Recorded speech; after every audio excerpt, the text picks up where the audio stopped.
Hey guys, Jonathan Lee, real estate sales representative based out of Toronto. It's early March 2021 and we're still deep in lockdown territory here in the city.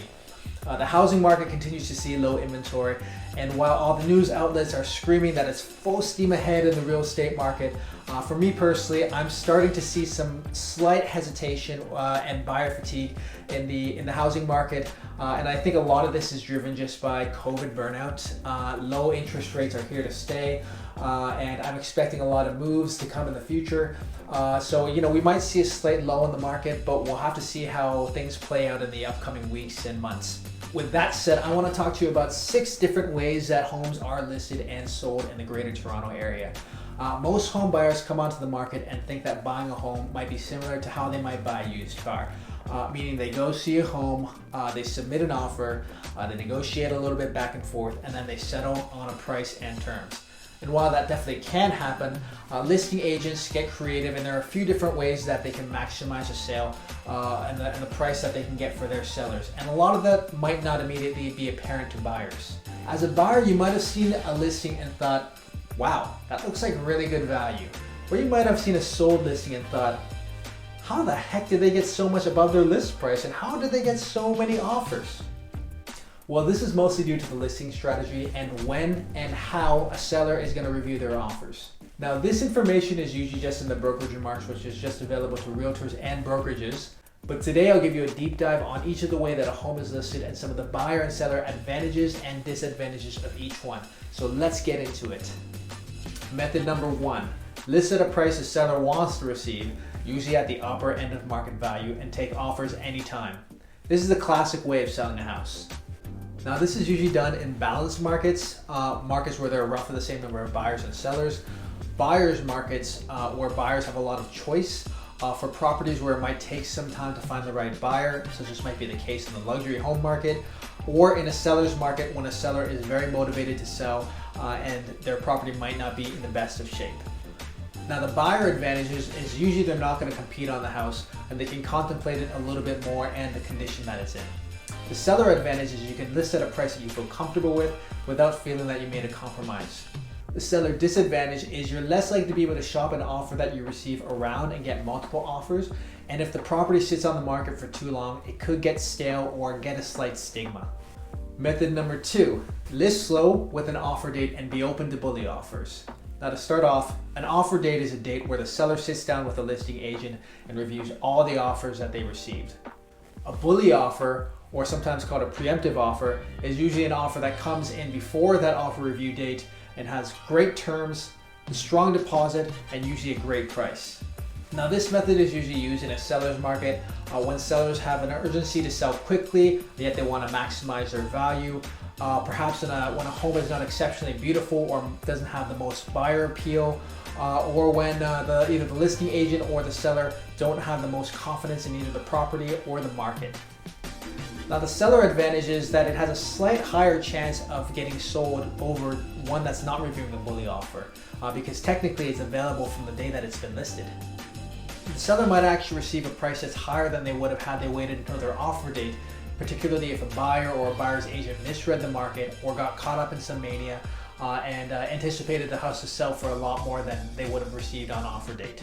The seller disadvantage is your bully offer might not actually have been the highest price that the market was willing to pay for the property. In other words, if a seller turns down a median bully offer because it's not exceptionally high, 1, they've revealed their hand and their expectations, and 2, that buyer might not actually come back on their offer date. Buyer advantage is the buyer goes in, sees a house, and submits an offer early. They might actually be able to submit a median bully offer if the seller's expectations are not exceptionally high. And in a slightly softer market, the buyer might be able to wear down the seller by being the only one that comes back on offer date. Buyer disadvantage, often buyers still have to compete on the property even if they submit a bully offer early on in the marketing period. Method number 3, list low with an offer date and no bully offers.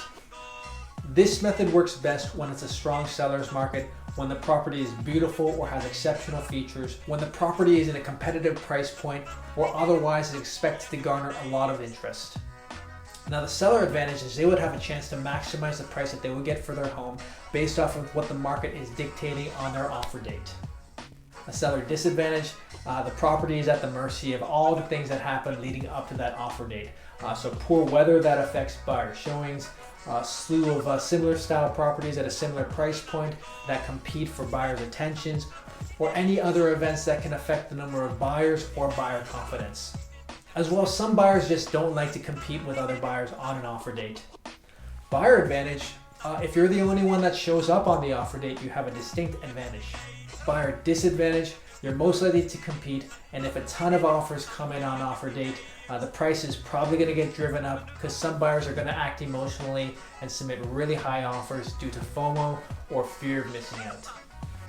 Method number 4, list at market value and take offers anytime with a 24 to 48 hour irrevocable. This is usually done when sellers aren't immediately available, such as might be the case when a seller works shift work, or a seller is out of the country, or there are multiple decision makers that need to discuss the contents of the offers, maybe in an estate sale or when children are selling their parents' home.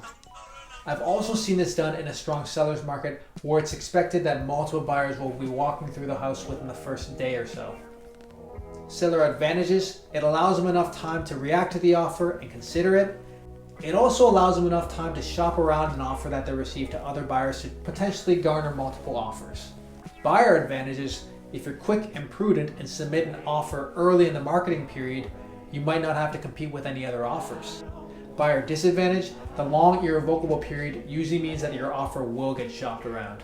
Method number 5, list at market value with the marketing period and don't review any offers until after that marketing period has passed.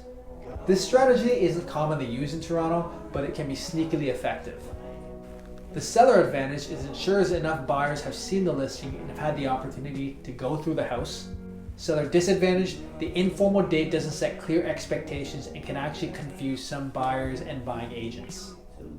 A buyer advantage is if it's priced high or it's not a particularly interesting property. After that marketing period has passed, there might not be much interest and you can actually negotiate with the seller similar to how you would in the classical method. Buyer disadvantage, it means that a ton of other buyers have seen the listing and have had the opportunity to go through the house, meaning that in the end, you could actually end up competing on it anyways. Method number 6, list at market value with a listing that looks like it's taking offers anytime and then adjust your strategy a couple days later. This isn't a super commonly used strategy. However, I have seen it used a number of times in Toronto, mostly with listings that have gotten a lot more interest than they initially anticipated. This method might also be used during a period of market uncertainty or when there's a sudden shift and rise in prices. The obvious seller advantage is it allows them to maximize the price that they can get for their house. However, the seller disadvantage is that it does not set clear expectations and may turn off some buyers. Before wrapping up, I just want to mention something briefly on list price. For any of these strategies to be effective and to work properly, the list price is extremely important. Having too low of a list price on an offer date can make it seem disingenuous and like an obvious marketing ploy. Having too high of a list price with an offer date can make it seem like the seller has lofty expectations and ultimately reduce the number of buyers that come through your house. But getting the just right combination is not as obvious as it seems. You want to lure buyers who are in a slightly lower price point into believing that they have a legitimate chance at contending on offer date while still being in a realistic price range for the rest of the buyers. As a seller, you can also be severely affected by properties that have both sold and come on the market in the days preceding your listing live date. So just like Goldilocks, you don't want to have it too high or too low. You want to get it just right. Thanks so much for watching, guys. I hope you found this video informative. For more information, you can visit my website, johnleehomes.ca. You can follow me on Instagram or Facebook at torontos.johnlee. Of course, you can email me, johnleerealestate@gmail.com, and you can, of course, subscribe to my channel here on YouTube. I'll see you guys on the next one.